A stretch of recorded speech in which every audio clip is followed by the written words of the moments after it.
Tous les experts qui parlent de la guerre en Ukraine aujourd'hui savent et le disent clairement, les amis, que l'aide américaine, bon, ils appellent l'aide, c'est de façon abusive parce que les Ukrainiens vont devoir payer et rembourser cet argent-là, les amis. Ils vont rembourser cet argent, je vous le dis sincèrement. Donc, ce qu'ils appellent l'aide là, bon, utilisons ce même thème, que l'aide américaine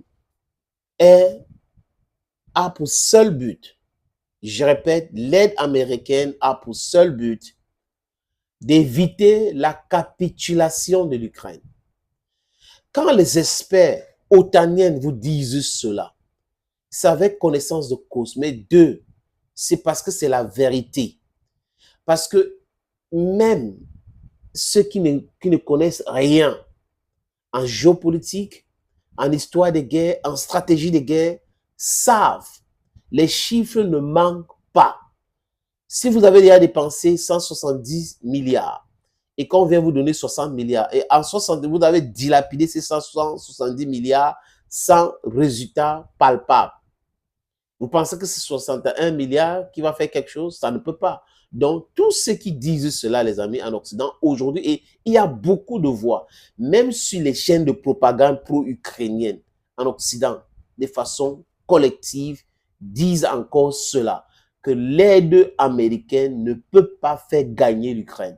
L'aide américaine a pour seul objectif la non-capitulation de l'Ukraine. Vous savez, Zelensky parlait fort, il criait, il ne parlait pas fort, il criait, il pleurait, il lançait la lettre, il disait que l'Ukraine va perdre. Si rien n'est fait, l'Ukraine va perdre. Parce que le message qui venait, regardez, c'est compliqué à Kupiansk, à Tchatchislow, à Soumy, il y a des zones, c'est tellement compliqué. Et l'armée ukrainienne manque de façon créade des obus. C'est pas moi qui le dis, ce sont des soldats dans tous les reportages sur le terrain. Nous, on prend du point de vue occidental ce qui se passe, du point de vue russe ce qui se passe en Ukraine et du point de vue des Africains que nous sommes, tout ce qui se passe dans ce zone-là. C'est très important et à chaque fois que nous analysons ces choses-là, c'est à 50% du point de vue de l'Africaine que nous sommes.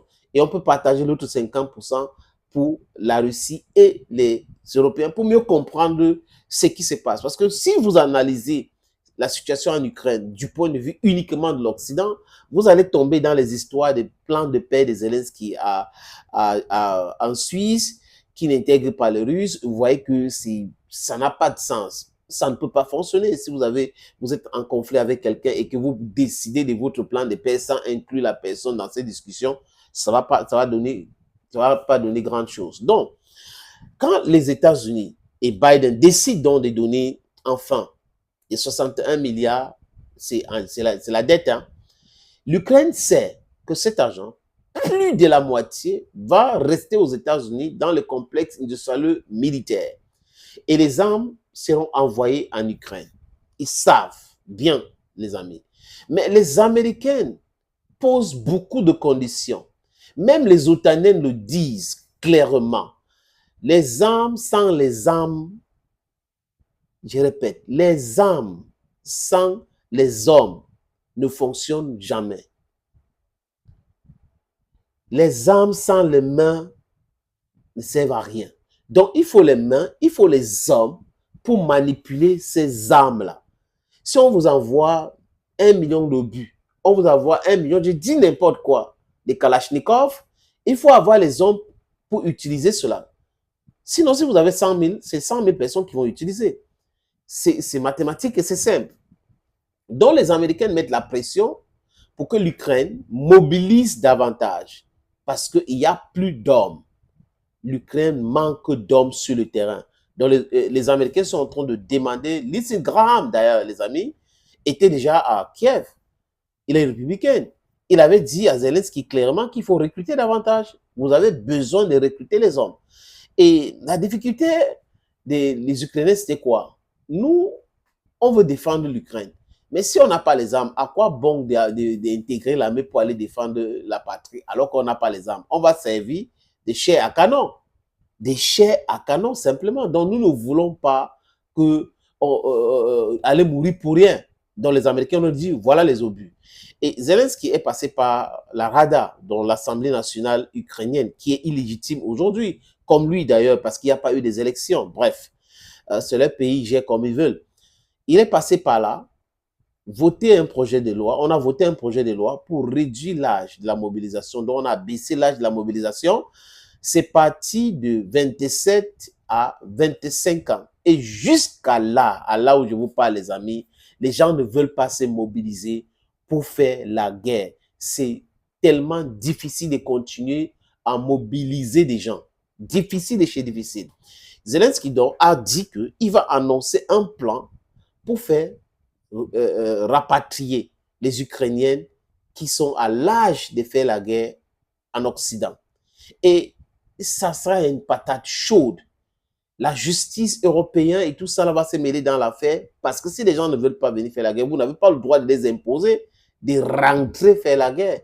Vous avez déjà une loi martiale qui interdit des gens à cette tranche d'âge-là de quitter le pays. Donc, ils sont au pays. Vous ne pouvez pas imposer aux autres de rentrer au pays. Ça rend le truc tellement difficile. Et quand vous voyez tout cela, le plan de paix de Zelensky en Suisse, l'aide américaine qui arrive, les militaires qui se plaignent sur le terrain, quand vous regardez toutes ces actualités-là, vous analysez bien, vous comprenez que les dés sont pipés. Et aux États-Unis, vous avez certains chefs militaires qui le disent clairement que non, c'est pas possible. Là, c'est déjà plié. Le chef de la CIA lui-même a dit que si rien n'est fait, l'Ukraine va capituler. Donc rien, c'est quoi? Il faut intégrer le fait que tout le monde est en train de penser que l'Ukraine devrait négocier maintenant. Les négociations sont nécessaires pour enlever la honte aux Ukrainiens. Mais certains aussi pensent que si l'Ukraine négocie à l'heure où nous parlons, ça sera difficile pour le pays. L'Ukraine sera en train de négocier sur la base, comment je vais dire ça, en position de faiblesse. Oui, l'Ukraine va négocier en position de faiblesse et les Occidentaux qui ont entraîné l'Ukraine dans cette situation ne veulent pas. Donc c'est pour cette raison qu'ils menacent. On va envoyer les troupes, on va faire ceci, on va envoyer les armes et tout cela. Donc, tout ça aussi, c'est de la communication. La communication a pour but de passer un message, convaincre les oreilles de qui, surtout l'opinion publique européenne. C'est le plus important. Et autre chose, il y a des élections aux États-Unis. Les élections aux États-Unis, Biden veut gagner les élections. Et Biden ne veut pas que l'Ukraine vienne entrer pour perturber ces élections-là. Et les Américains continuent à mettre la pression à Zelensky pour les élections. Parce que de toutes les façons, tout le monde voit qu'il y a de l'incongruité dans le soutien en Ukraine. Vous ne pouvez pas soutenir des gens, vous les imposez des choses à faire, vous soutenez l'Ukraine, vous ne l'imposez pas, il n'y a pas des élections, il y a la contestation, les gens ne sont pas d'accord. Donc, vous voyez que c'est très, très, très compliqué. Aide pour but la capitulation ou non-capitulation. Il faut mobiliser les hommes pour envoyer au front et il faut les élections dans ce pays. Maintenant, tout ça là résume à ce que Zelensky commence à comprendre qu'ils ont tellement fait, ils ne peuvent plus continuer. Parce que Biden, c'est Zelensky qui avait fait cette indiscrétion, que Biden lui avait dit qu'il a une peur bleue que Vladimir Poutine utilise l'arme nucléaire. Il ne veut pas que ça arrive à ce niveau-là.